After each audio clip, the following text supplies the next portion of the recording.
Single dad heard "Sir, may we?" from 6 soldiers, then looked at their torn uniforms and froze. The door stood open, snow swirling behind the 3 men who had just entered. They wore full uniform, the kind issued for active field agents, not retired veterans. Their boots tracked slush onto the faded linoleum. Jack barely breathed. The air in the trailer shifted, dense, electric. The man who'd spoken raised the paper in his gloved hand. Official government seal. Real. Heavy. "Sir, may we come in? If this story doesn't tug at your soul just a little, you might want to check if you still have one. Here on True Soul Stories, we don't do explosions or plot twists every 30 seconds. We do something much harder. We tell real, raw human stories, the kind that sit with you long after the video ends. So if you're the kind of person who still believes in kindness, connection, and healing that doesn't come with a punchline, please consider subscribing. Now let's begin. Behind him, the 2 others stood at attention. Faces unreadable, not hostile, but not casual either. Jack glanced at Eva. Her hands trembled. Her eyes locked on the man who'd spoken. Her lips moved without sound. Then finally one word escaped. "Dawson." He stepped forward, removed his hat. His eyes, pale green, softened. "I made it out," he said. Eva collapsed into the nearest chair. "Because Dawson had been left behind," reported Kia, "killed in action. She had gone back into the fire because of him. She had disobeyed a direct order to carry him out, and they said it was a mistake. They said he never survived. But here he was, flesh, bone, and breathing." Cam moved next, stepping in front of Alina, instincts blazing. Riley tightened her grip on the small knife she kept tucked into her boot. Tess shifted her stance toward the back window. Defense. Always. But the men didn't reach for weapons. They didn't shout. "We heard," Dawson said. "About the leak. About your letter. About the kid." He looked at Maya and smiled gently. "We heard everything. And we had to see it for ourselves." Jack finally exhaled. The adrenaline drained from his system, leaving a sharp ache behind. They came inside. The paper Dawson held was a sworn affidavit. Testimony. He had read Eva's letter, heard her story on the Veteran podcast, and he remembered everything. The firefight, the evacuation, the moment she lifted him over her shoulder and carried him for nearly a mile to safety. He had been unconscious, barely breathing, but alive. But after the extraction, he'd been transferred, moved through a classified chain of care.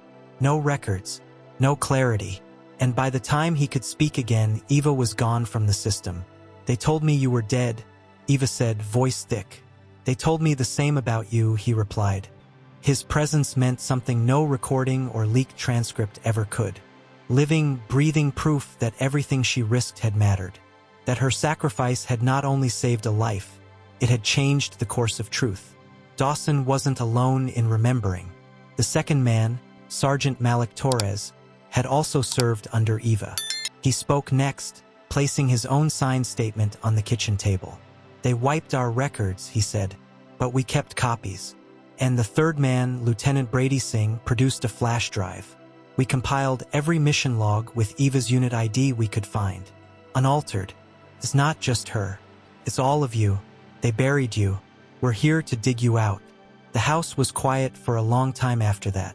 Outside, the storm had stopped. The moon rose above the ridge, casting long shadows. That night, no one slept. The trailer pulsed with a quiet storm of documents, emails, sworn accounts. Naomi worked like a machine, scanning, uploading, cross-referencing. Cam called in favors from old base contacts. Tess and Joe printed maps, redacted documents, highlighted inconsistencies.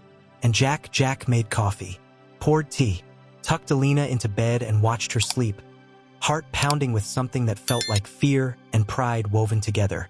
Because this was no longer a quiet story of healing in a snow-covered town. This was something louder, something undeniable, a reckoning. 3 days later, the national headlines exploded. Buried truths. 6 soldiers and the battle for recognition. Whistleblowers from the frozen front. Invisible no more. The women warriors they tried to erase. Major outlets requested interviews. Military historians began comparing records. The Department of Defense released a statement. An internal review is being launched. Eva laughed bitterly when she read it. Too late, she whispered, but Kem shook her head. Not if it brings the others home. Because this wasn't just about their unit. It was about all the ones who came back shattered and silenced. Who disappeared into bureaucratic darkness. More letters arrived. Veterans from around the country wrote in. A woman in Ohio who remembered Ellie Carter from a training camp. A man in Texas who said Riley saved his leg after an IED. A nurse in Kentucky who knew Joe by a different name and called her. The reason my brother made it to Germany. They were seen. And being seen meant responsibility. The local town hall was packed when they held their next meeting. Jack stood at the back this time, letting the women speak. Ellie's voice was stronger now. Eva read her testimony aloud without breaking. Tess even smiled at the applause. The mayor declared March 12th officially as Brave Girls Day. Alina made a cake. She insisted. Maggie decorated it with frosting stars. The trailer buzzed with more life than Jack had ever known.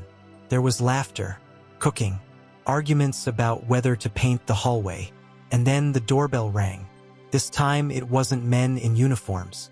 It was a woman, civilian, older, silver hair, posture sharp. She introduced herself as Deborah King. Again, she had returned. I'm not here on official business, she said, voice lighter. I just wanted to say I watched the interviews. Read the reports. And I was wrong. Jack blinked. Deborah nodded toward Alina, who peeked from behind the doorframe. She's lucky. Not because of the structure you live in or the size of the room, but because of the people inside it. You all made this a home. She left a small envelope before walking away. Inside was a note. If you ever need a character witness, I owe you one. Spring broke through winter slowly. The trailer, once forgotten, now stood as a monument of quiet defiance. News crews came and went. Neighbors dropped off groceries, blankets, handwritten notes. Joe fixed the old generator. Naomi built a website to house all the testimonies.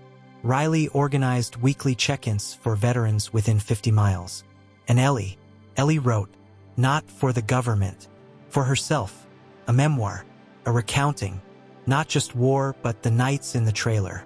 The first time Alina called her family, the way Jack held grief in his eyes and still smiled. They submitted it to a publisher anonymously. It was accepted within 2 weeks.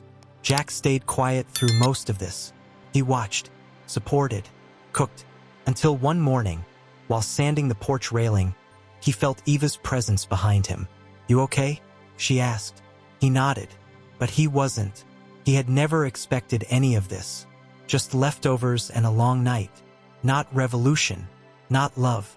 You look like a man who thinks the ending already came, she said. He turned. Isn't this the end? Eva smiled.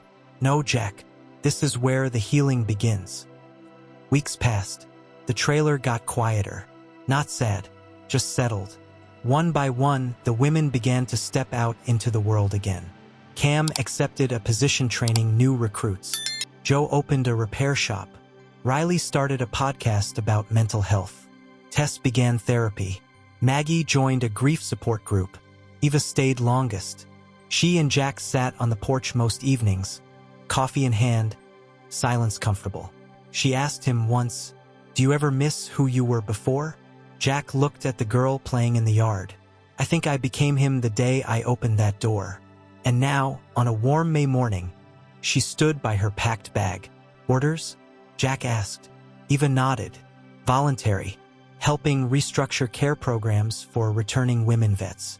Real change. Jack tried to smile. It didn't fully reach, but he hugged her and whispered, "You saved all of us, not just them." She hugged him back. "You gave us a place to matter." Alina cried that night, quietly, into her pillow. Jack sat beside her and explained, "Sometimes loving someone means helping them leave, but it never means they're gone." She nodded, small shoulders trembling. In the following weeks, they adjusted.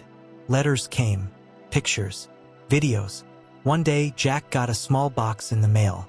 Inside was a single medal, Eva's purple heart. No note, just a folded photo of them all sitting on the couch, laughing, one winter night. Jack framed it, hung it above the dinner table. Years passed. Alina grew. The trailer stayed painted now, repaired. Flowers in the window box. People forgot the headlines. But the story never left Jack. Because every night, when the wind hit the trailer walls, he remembered the knock. "Sir, may we?" And how everything after that wasn't survival. It was home.